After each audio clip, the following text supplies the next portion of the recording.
Forces کا دہشت گردوں کے خلاف سرچ آپریشن جاری ہے۔ بولان کے علاقے مچ میں یکے بعد دیگرے 15 راکٹ فائر ہوئے تھے۔ پہاڑوں سے فائر راکٹ مچ شہر کے مختلف علاقوں سے۔ پاکستان پھر ٹوٹے گا، بلوچستان آزادی کی جنگ چھڑ چکا ہے۔ پاکستانی میڈیا کی خبروں سے دور جو جانکاری مل رہی ہے وہ پاکستان کے لیے بہت بری ہے۔ پاکستان کے علاقے مچ میں سیکیورٹی فورسز نے حملہ ناکام بنا دیا۔ دہشت گردوں کے حملے میں کسی تنصیبات کو نقصان نہیں پہنچا۔ بلوچ اور جو قافلہ اسلام آباد میں تھا، جیسے اس نے بلوچستان کے اندر اپنی انٹری کی ہے، پاکستان آرمی پر جو دہشت گردی کے حملے ہیں وہ ہر گزرتے دن کے ساتھ بڑھتے چلے جا رہے ہیں۔ ہم دیکھیں بلوچستان میں پروٹیسٹ وغیرہ لوگ نکلتے ہیں اپنے حق کے لیے، کیونکہ بلوچستان میں ایک تو بھوک سب سے بڑی مسئلہ ہے، بھوک ہے، وہاں پاورٹی بہت زیادہ ہے۔ تو آپ کا ملک ہے فورن فنڈنگ کے اوپر چلتی، تو آپ کی فوج ہے فورن فنڈنگ کے اوپر چلتے، تو آپ کے مولوی ہے فورن فنڈنگ کے اوپر۔ پاکستان جو ہے ہم سے الگ ہو رہا ہے، گلگت بلتستان ہم سے الگ ہو رہا ہے، اور اپنی ہی آرمی پر کیوں حملے کیے جا رہے ہیں؟ ہارنے کے لیے کچھ نہیں ہے، زیادہ سے زیادہ یہاں پہ بول رہے ہیں اس کے اوپر بھی قدغن لگا دو، زیادہ سے زیادہ آزادی سے سانس لے رہے ہیں یہ بھی ہم سے چھین لو، لیکن پاکستان کے اندر آٹا نہیں مل رہا، وہاں کے لوگوں کو سبسڈیز نہیں پرووائڈ کی جا رہی، وہاں کے ایک تو علاقہ بھی بڑا دور ہے، نہ وہاں پر فیکٹریز ہے نہ اور کوئی چیز ہے، وہاں پر تو حالات بہت زیادہ خراب ہیں۔ 1971 کی ہی طرح پاکستان کا دو فاڑ ہو سکتا ہے اور ایک الگ دیش بن سکتا ہے۔ پاکستان نہ کرے خود مختاری کا اعلان کرتے تو پھر کیا سنبھالا جائے گا؟ اپنی وششٹ اکائیاں جیسے مجید بریگیڈ، فتح اسکواڈ اور اسپیشل ٹیکٹیکل آپریشن اسکواڈ کو اس میں شامل کیا ہے۔ نمسکار دوستوں، ایک نئے اپڈیٹ کے ساتھ آپ کا بہت بہت سواگت ہے۔ تو دوستوں، 2 دن سے پاکستانی میڈیا میں یہ نیوز چل رہی ہے کہ کس طریقے سے پاکستان کے اوپر تابڑ توڑ اٹیک ہوا ہے، جو کہ ایران کی طرف سے نہ ہو کر بلوچستان کی طرف سے ہوا ہے۔ ابھی نیوز آئی ہے کہ قریب 10 سے 15 جو ہے راکٹ سے حملے کیے گئے ہیں بلوچستان کے دوارا پاکستان کے اوپر، اور 60 سے 65 جو ہے پاکستان کے فوجی نپٹا دیے گئے ہیں۔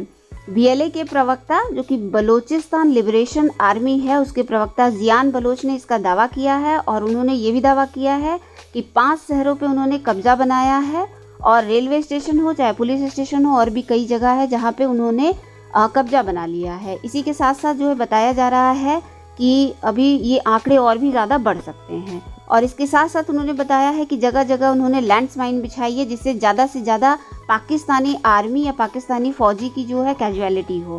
یہ جو ہے آپریشن انہوں نے بتایا ہے کہ دارائے بالان کے نام سے جو ہے لانچ کیا ہے، جس میں وہ ایسے ہی اٹیکس کرتے رہیں گے اور پاکستانیوں کو نپٹاتے رہیں گے۔ اس پہ پاکستان کی مین اسٹریم میڈیا پہ کچھ بھی نہیں چل رہا ہے، لیکن سوشل میڈیا پہ چل رہا ہے کہ تابڑ توڑ حملے سے پورا پاکستان دہل گیا ہے اور کئی ساری فوجی نپٹائے گئے ہیں۔ تو آئیے میم، سب سے پہلی بات تو یہ ہے کہ جب کسی کو بھی اس کا حق نہیں دیا جائے گا نا تو اس کا ری ایکشن آئے گا۔ جب کسی فرض کریں کہ اگر میرے اوپر ناجائز کوئی مسلط ہو رہا ہے یا کوئی غلط میرے جذبات کو مجروح کر رہا ہے تو میں اس کا ری ایکشن تو دوں گا کسی نہ کسی صورت میں، لیکن جو بھی ہوا وہ بہت غلط ہوا ہے، ایسا نہیں ہونا چاہیے۔ لیکن ہمارے اداروں کو یہ سوچنا چاہیے کہ ایسے جو واقعات روڈما ہو رہے ہیں اس کے پیچھے وجہ کیا ہے۔ جب تک وجہ کو نہیں پکڑیں گے تب تک ایسے معاملات تو ہوتے رہیں گے، ٹھیک ہے۔ سب سے مین وجہ یہ ہے کہ جب ماہرنگ بلوچ آواز اٹھا رہی تھی کہ ان کے مسنگ پرسنز کو رہا کیا جائے تو انہوں نے کیوں نہیں اس پہ کوئی ایکشن لیا؟ وہ اس وقت بھی یہ بات کہہ رہی تھی کہ اگر جب میں یہاں سے واپس جاؤں گی تو اس کا ری ایکشن آئے گا، تو آج اس کا ری ایکشن ہم نے دیکھ لیا۔ کیوں اس کی بات مانی؟ کیوں جو مسنگ پرسن ہیں ان کے لیے کوئی آواز نہیں اٹھائی گئی؟ حامد میر صاحب نے یہ کہا تھا نا کہ ہم نے ایک لسٹ دی تھی کہ یہ افراد جو ہیں یہ مسنگ ہے، تو جب ان مسنگ افراد کی لسٹ دی گئی تھی ان کو چن کے مارا گیا تھا، تو اس کا ری ایکشن تو یہ ری ایکشن ہے، لیکن جو ہوا ہے وہ غلط ہوا ہے۔ اسلام آباد کے اندر 2 ماہ تک ان کی بلوچ کی جو عورتیں ہیں وہ دھرنا دیتی رہی ہیں کہ ہمیں انصاف چاہیے، تو ہمارے خود کے وزیر اعظم نے مذاق بنایا اور کہا کہ یہ تو آپس میں جو ہے میاں بیوی کی لڑائی ہوتی ہے اور یہ افغانستان چلے جاتے اور یہاں پہ ڈرامہ کر رہے ہیں۔ یہ کون سا کس وزیر اعظم کی بات کر رہے ہیں جو کٹھ پتلی بنا ہوا ہے، جو اپنے مفادات کے لیے شاید وہ یہ بات سمجھ رہا ہے کہ مجھے آج کچھ دنوں کے لیے وزیر اعظم بنایا، اس کو زندگی میں دوبارہ کبھی یہ موقع ہی نہیں ملے گا، ٹھیک ہے۔ حالانکہ وہ خود بلوچ ہے لیکن وہ بلوچوں کے حقوق کے لیے آواز بالکل نہیں اٹھا رہے۔ ہمارے قاضی فائز عیسیٰ صاحب ہیں، انہوں نے کیا ری ایکشن لیا تھا اس پہ؟